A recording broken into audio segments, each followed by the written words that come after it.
This is the Rebel Call channel. Welcome to today's show. Normally, I do this around certain holidays just to inform people who listen to my channel of what's really going on, what these holidays are really about. But everybody should know, since most of you are on this journey of a massive awakening, that all holidays at their core are pagan. Now, when we talk about Easter, it's very important that people understand that I am not condemning people out there who celebrate the resurrection of Jesus Christ. And I understand how this whole system psychologically has affected all of us. Okay, we all grew up around these holidays. We relied on our parents to raise us, not to worship or be involved in pagan holidays. But again, they didn't know any better either. And a lot of us got inundated with these holidays and these traditions that are not traditions of God. So if you still want to wake up on Christmas morning or on Easter morning and spend time with your family, just remember what the day should be about. But what the day's really about, and the traditions of these days, are traditions of men. These are pagan traditions that are all cloaked in Satanism. From Christmas to Valentine's Day to Easter, all of them. None of them have anything really to do with Jesus Christ. The dates don't even line up. Christmas specifically, Saturnalia, doesn't even line up biblically with the birth of Christ. However, I'm not condemning the audience out there. I want you to know exactly what it's about so you can have an understanding about these holidays that they've duped people into celebrating. They really are trying to inadvertently get you to worship their pagan gods, or we shouldn't even call them pagan. They're satanic gods like Baal.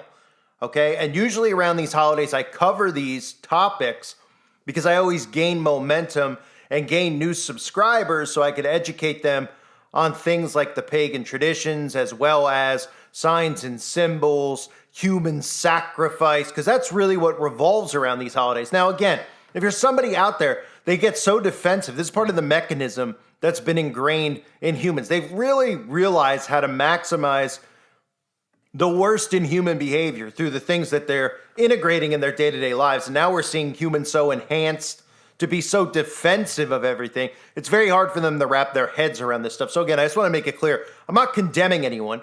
And some of you will say, no, you should condemn. Well, if somebody wants to wake up today and celebrate the resurrection of Christ, I say you should be doing that every single day.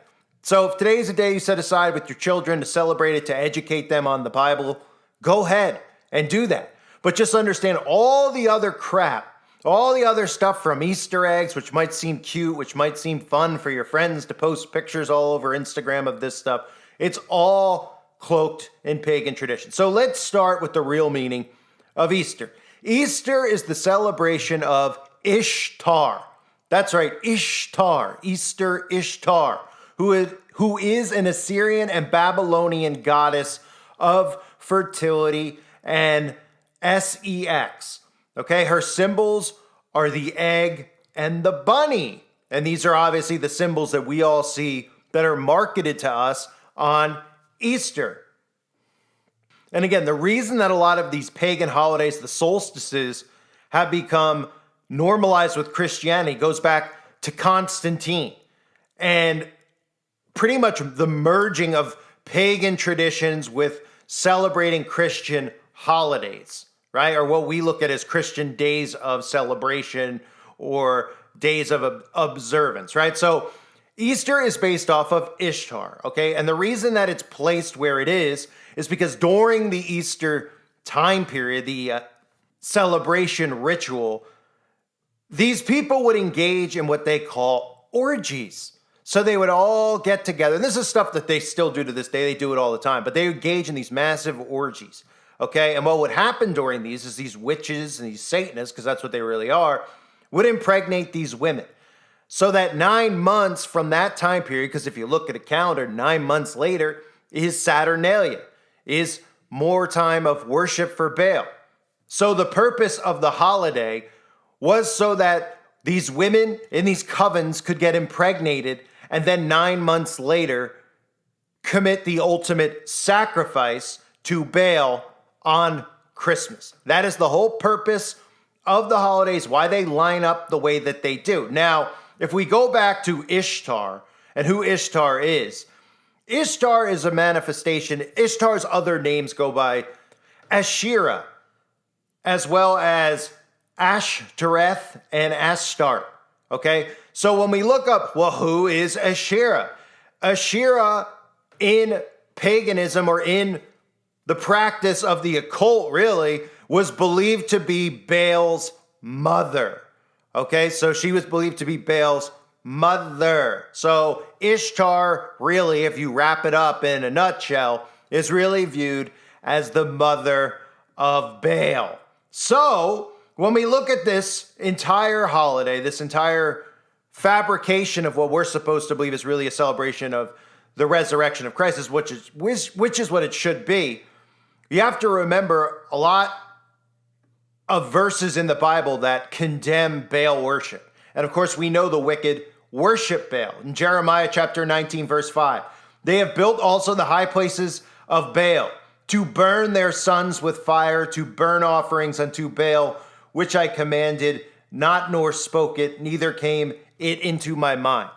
Okay, so this holiday, like every other holiday, revolves around the same stuff, Baal worship, right? Remember I talked about Valentine's Day, for any of you that may have seen my video on that, now scraped off the internet. On Valentine's Day, talking about the heart symbol and the correlation between that holiday specifically and Baal. All these holidays you will find have a connection to Baal worship, and ultimately all these holidays are indeed satanic. But again, I'm not the kind of person who condemns people. I'm not even, some people say I'm a ministry. I don't know what I am, a guy who talks into a microphone at this point. Nobody even listens anymore. But I still try to get the word out on these topics for people who do stumble upon the channel, so that they understand, okay, that there's going to be a lot of ministers who celebrate it, and then there's going to be a lot that condemn people who do. And I'm not going to condemn people who celebrate the resurrection of Christ. So for anybody out there who writes Happy Resurrection Day to you indeed. But anybody out there that writes or thinks that,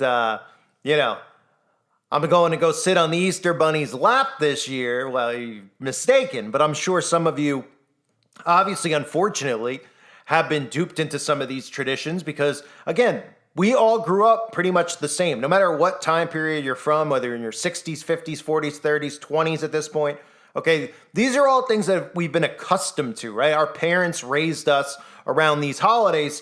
We all thought that they were Christian holidays when we were raised in these holidays, because most of us were raised Christian. And if you weren't, you obviously still didn't know the significant meaning behind it. And then, of course, as you grow older, it becomes very hard to separate from the holidays because they're reminders of you of good times, right? Especially at a time. This is another thing that I talk about with psychology, the regression of adults acting as children, right? A lot of this stuff I've talked about where adults start behaving like kids again, collecting toys they collected as kids. This is all a part of everything that's going on in the world because psychologically, people are regressing because of all the confrontation, all the conflict that the government is pushing down people's throats on a day in and day out basis. So during periods like this, a lot of people remember better times. They remember growing up innocently. And of course, a lot of people will look at it and they'll be like, well, I didn't do those things on Easter. I just ate candy and collected eggs. Well, I'm not going to pass judgment on you for that because obviously you didn't know any better. And if you still want to do that, that's between you and God. That's not between you and me. But my job, or at least what I try to do on this channel, is educate you on these things. They've duped all of us. And it is everything. It's not even just about holidays they've duped us with. It's about everything. And we're talking about history. We're talking about, on a day in, day out basis, the news that they show us, which isn't real, which is scripted news. They continually dupe us. And unfortunately, the whole goal that they have behind cloaking these holidays with Christianity was to dupe Christians. Just like everything else we see, they're duping Christians with Trump. They're duping Christians with the conservative party.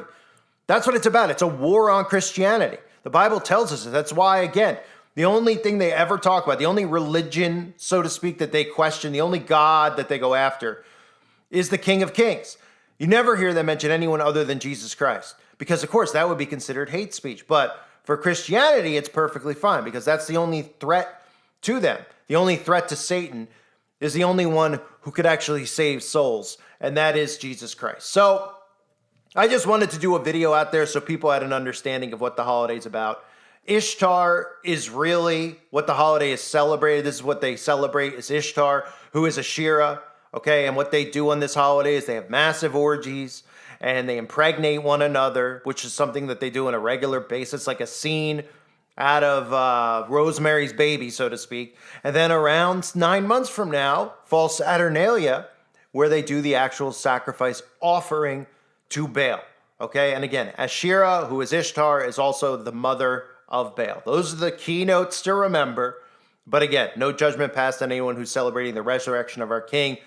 But as I said earlier, we should be celebrating that on a day in and day out basis because it's truly the only truth in this world and the only truth that actually matters. I thank everybody for being here. Hope you're all doing well. God bless you as always and your families.